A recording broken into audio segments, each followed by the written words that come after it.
Okay, so when we talk about extrema, this is a fancy word. It just means your maximums and your minimums. Okay. Now, there's different types of maximums and minimums that you need to be able to recognize. The first thing I want to point out is that when I say it is a maximum, that is the highest point on the graph. So your maximum is your highest point.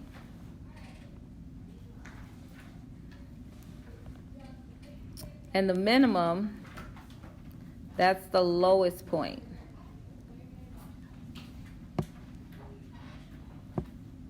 But there is possible for you to have a maximum that's not the highest point. So you can also have what we call a relative maximum. And the relative maximum is a point on the graph. And I think the easiest way to think of it is it's like a hilltop. It's a hill in the graph, but it's not the highest.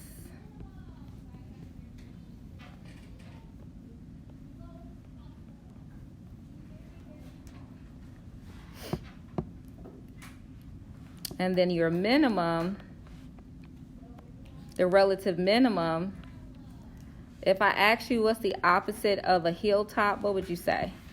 I got some interesting answers in third period. So what's the opposite of a hilltop? Hill bottom. Well, no, we can't really call it a hill bottom. What's the opposite of a hill?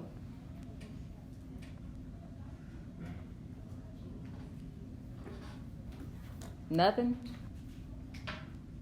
It's like a word game. Opposite of hill. Anybody got nothing? Okay, that's fair.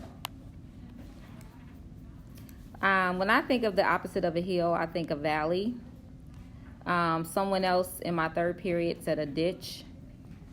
So it's a place where the graph has a dip, but it's not the lowest. So when you're asked in the homework or on your test to describe your extrema, you're describing to me your max and your min, which is the highest or lowest points, and then your relative max and mins would be any place where there is a hilltop in the graph or a dip in the graph, but it's not necessarily the lowest piece. Okay, so let's look at a couple of graphs together. So let's look at this parabola, which is example 1.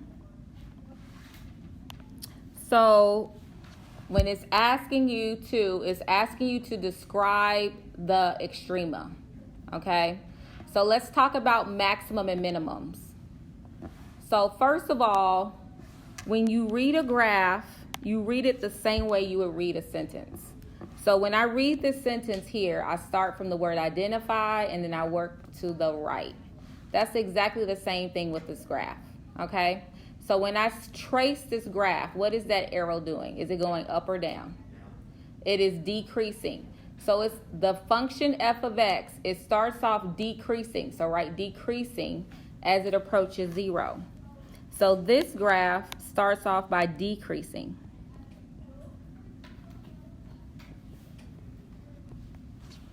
And then when it gets to x equals 0, which is right here, what does it start to do? So let's look at the arrow. Starts off decreasing. But then when I get here, what does it start to do? Increase. I'm trying to trace it. So it's increasing. So this graph, if you look at it like you would read a book, first I'm going down, decreasing, and then I'm going up, increasing.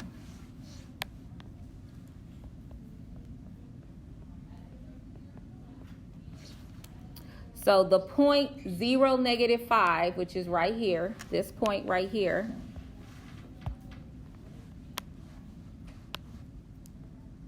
this point right here, that is a minimum.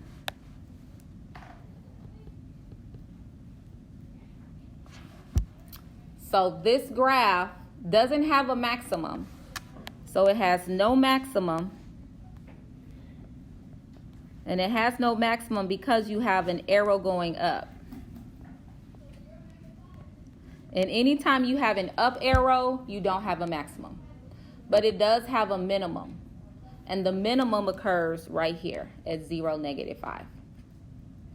So if you were asked to describe the extrema, you would just say that it doesn't have a maximum, but it does have a minimum, and that minimum is at 0, -5. All right, any questions about this first example?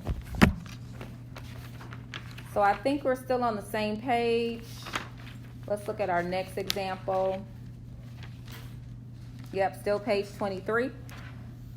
So this one has a little bit more going on. So let's look at this one.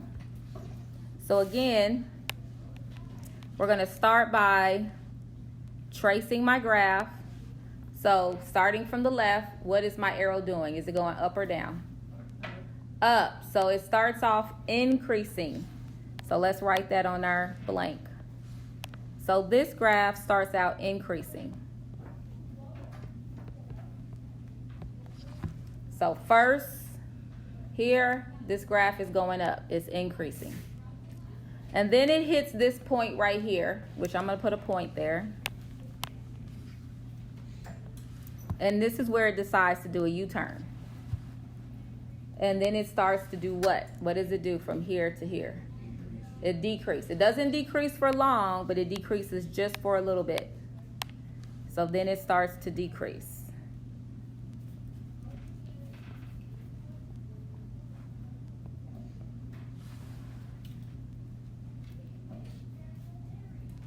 Okay. So this point right here, it has, this is what we would call a relative maximum. So this is a relative maximum. So the place where I put that red dot, we call that a relative maximum. It's not the maximum, it's a relative maximum. And the reason why it's not a maximum is because if you have an arrow going up, you don't have a maximum. So the maximum for this graph, because it's always going to increase, it has no maximum. So it has no maximum value. It only has a relative maximum. So it has a hilltop. So this would be a hilltop in the graph. But it's not the highest point. So relative maximum is a hilltop, but not the highest point. So now let's go back to this graph. So from here to here, g of x is going to decrease. So it's decreasing.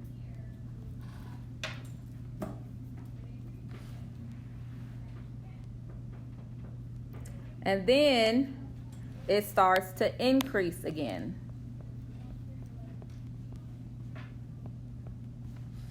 So I'm going to put this point in purple. So earlier when I was asking you for a word that would be the opposite of a hilltop, does everyone see that purple dot that I put right there? That's a dip. Okay, that's a dip, a valley, a ditch. That's what they called it in my last period, a ditch. Okay, so this point right here is a relative minimum. So we have a relative minimum and we have a relative maximum. And that's the main things I want you to get here. So this graph, to summarize it, okay, when you see it on the test, and if you have some space, you guys have a little bit of space off to the side. I think you got a little bit. I just want you to write these 4 things. I want you to write the word maximum. I want you to write the word minimum. And then I want you to write relative maximum and relative minimum.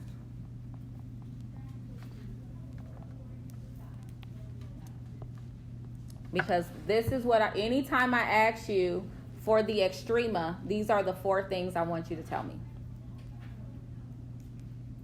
So let's write it out for this specific graph. This graph has an arrow going up and an arrow going down. So that means that it doesn't have a max or a min. So for as far as a max and a min, it doesn't have that. It doesn't have a highest point because it's always going up. It also doesn't have a lowest point because it's always falling. Okay? But your relative max and your relative min, well, that's your hilltop. So your relative max is going to be right here. And that point, if we write that as an ordered pair, is approximately negative 2.8. So negative 2.8, that's my hilltop. And the relative min would be the dip, and that dip is around 0.4. Okay? That is the difference. It's important that you can tell the difference between a maximum and a relative maximum, a minimum and a relative minimum. Any questions about that so far? All right, now let's go to page 25 and talk about end behavior. So end behavior is exactly what it says. Now this is really mathy, okay? And I don't really want to talk about this too much because I think this is confusing, the way this is worded. But the key thing that I want you to realize is I'm asking you what is the graph doing on the end, okay? So let's look at some examples together because I think when we just look at an example, it's a lot easier. So page 25, let's look at, we have 4 examples that we're going to look at and we'll be finished for today. So let's look at this first one. So A, whenever it says X is decreasing, so it's a couple of things I want to, so X is decreasing, X decreases on the left.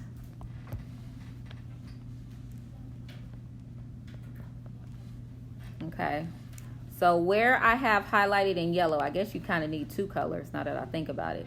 But those 2 pieces that I highlighted in yellow, I'm talking about the left side. And this would be the left. This is the left arrow. That's what I'm talking about.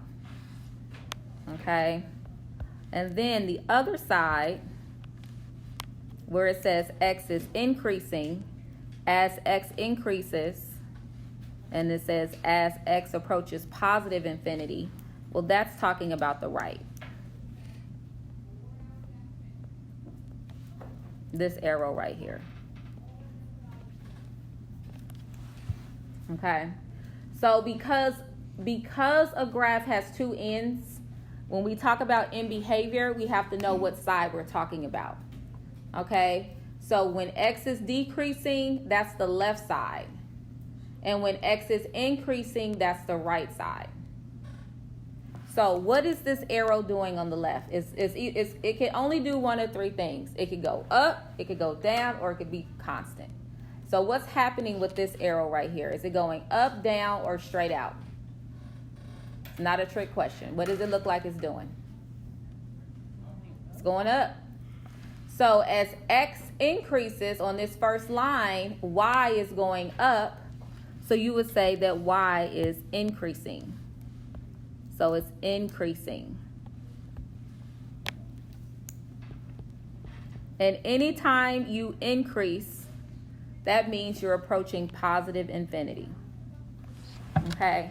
So it's really important that you all understand. Oh, I need to carry this because I'm recording. Okay. So it's really important that you understand that these 2 pieces of the graph that I have highlighted in yellow, okay, I'm talking about this arrow. It's going up. So it increased. And anytime you go up, you're going towards positive infinity. What is this arrow doing on the right? It's going down. So that means it's not increasing, it's doing what? Decreasing. So let's write decreasing. And if it's decreasing, what does it approach? Negative infinity.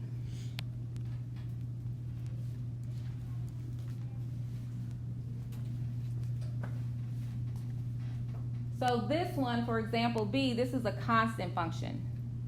So your left arrow and your right arrow, they're doing the same thing. They're not going up or down. They're staying the same. And what is y? In this equation, what is y? Because y is not getting bigger and y is not getting smaller. Y is staying constant. Constant at what? What does y equal right here? 2. So as x gets smaller, because it says as x approaches negative infinity, which means as x gets smaller, y equals 2. Put a 2.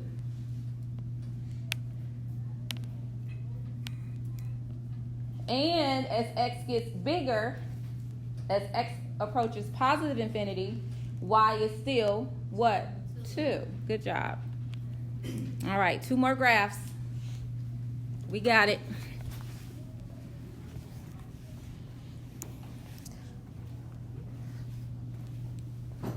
Okay, so now, again, let me go ahead and label some stuff. So this part here, as x approaches negative infinity, that's talking about the left. That's asking you for the left arrow. And then at the bottom, as x approaches positive infinity, that's talking about the right.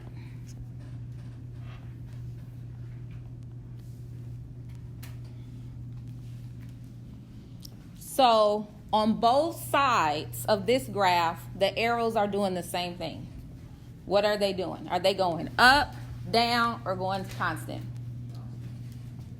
They're not going constant, because constant would be straight. So are they going up? Are they going down? Or are they straight out? They're going up. So that means that y is doing what?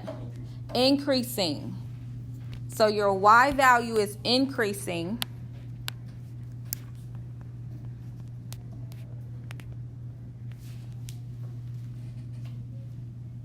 Okay? And whenever your y value increases, it approaches what? Positive what? Infinity. Good job. So I want you to put a positive infinity on both of those lines, because you're describing to me what the graph is doing on the end. All right, last one. So again, I'm going to highlight the left side in green. So this is the left. That's my left arrow. This is asking you, what is your arrow doing on the left? Go ahead and write either a positive or negative infinity on this dash.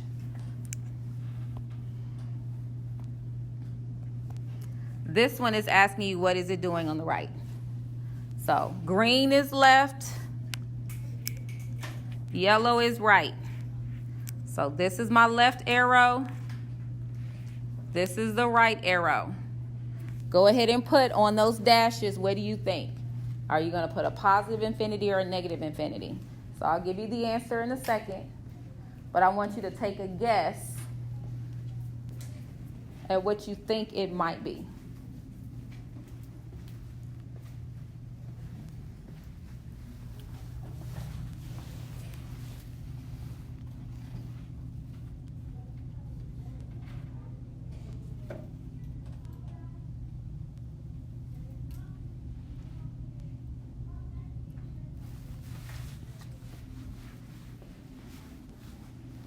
So what is the arrow doing on the left? What is this arrow doing right here? Is it going up or down on this side? Down. So what are you going to put on this dash? Put a negative infinity right there, because it's going down. But what is it doing on this side? It's going up. So what goes right here? Positive infinity. All right, homework 3.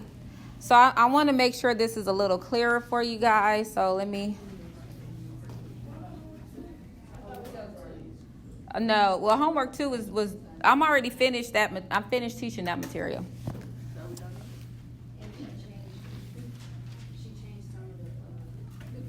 So today's lesson, no, homework 2 you still need to do, but I'm talking about homework 3 right now. So I just want to really quickly, let's go through the book. and make sure we understand what we have to do for homework 3. And I'm going to look at it really closely and make sure I don't want to change it. So before y'all take a picture, y'all might want to wait. Let's look at it real close together.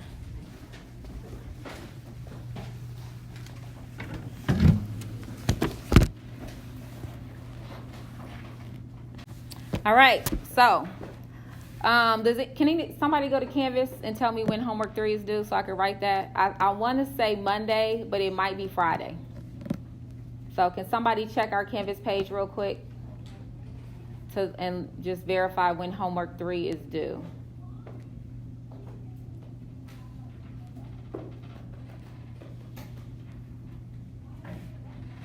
Did I do attendance in here? It's Monday. Okay. So homework 3 is due on Monday.